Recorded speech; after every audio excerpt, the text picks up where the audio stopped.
Game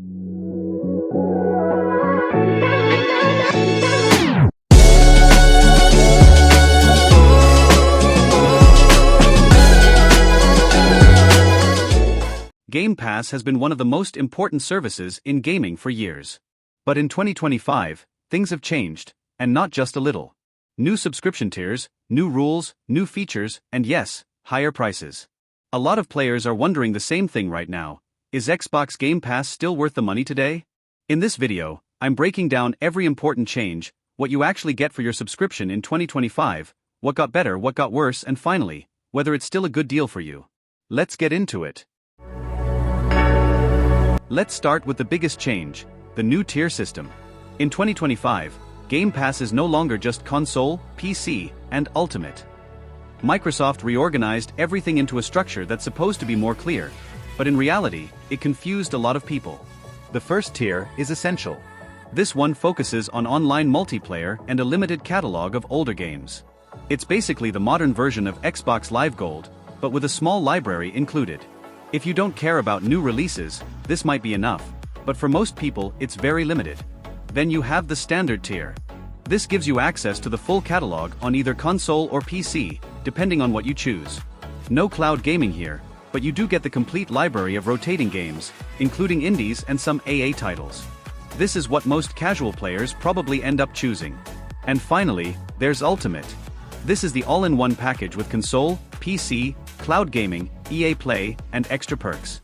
It's the version most long-time Game Pass users are used to, but it's also the one that got the biggest price increase.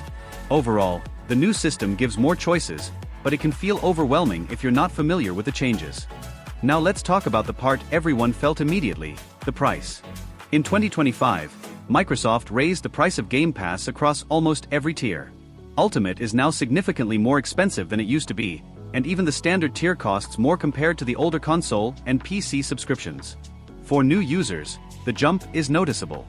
You're paying more for a service that, depending on your usage, might offer the same value as before, or sometimes even less. Microsoft says the price increase is because game development costs are rising, cloud infrastructure is expensive, and they want to keep bringing day-one games into the service. And sure, that makes sense, but from a player's point of view, it still hurts. Especially when subscription fatigue is hitting everyone. We already pay for Netflix, Spotify, Disney+, and now our gaming subscription is going up too. The big question becomes, does the value still match the cost? That's what we're exploring next. So now let's take a deeper look at what you actually get with Game Pass in 2025, because this is really where the value of the subscription becomes clear, and also where a lot of people get confused about whether the new pricing makes sense or not. First, let's talk about the catalog itself. Game Pass still updates the library every single month.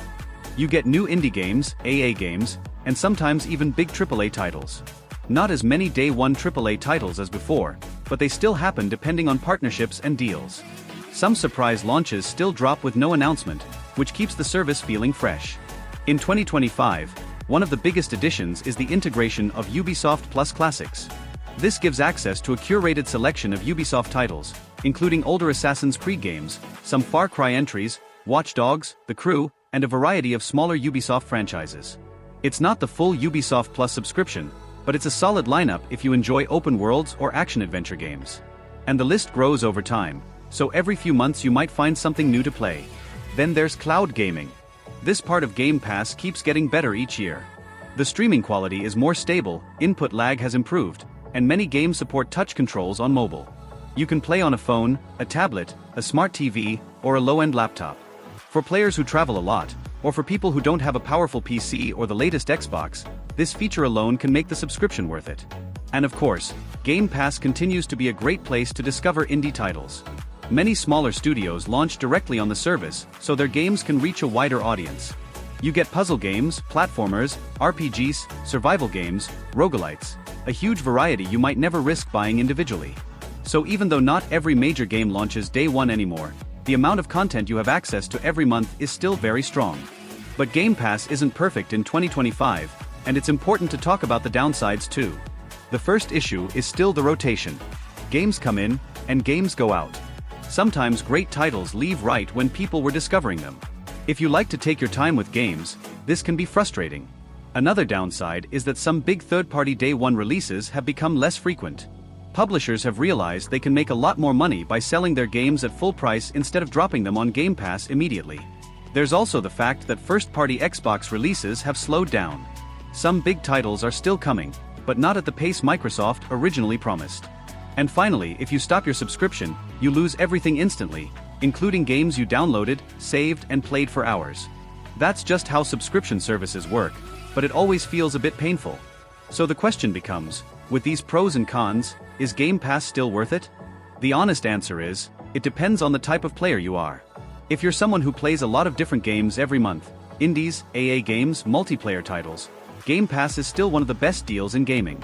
You'll save money, and you'll always have something new to try.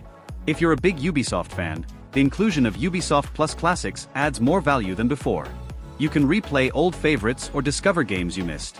And cloud gaming is perfect if you don't always have time to sit in front of the console. Being able to play anywhere is a major advantage.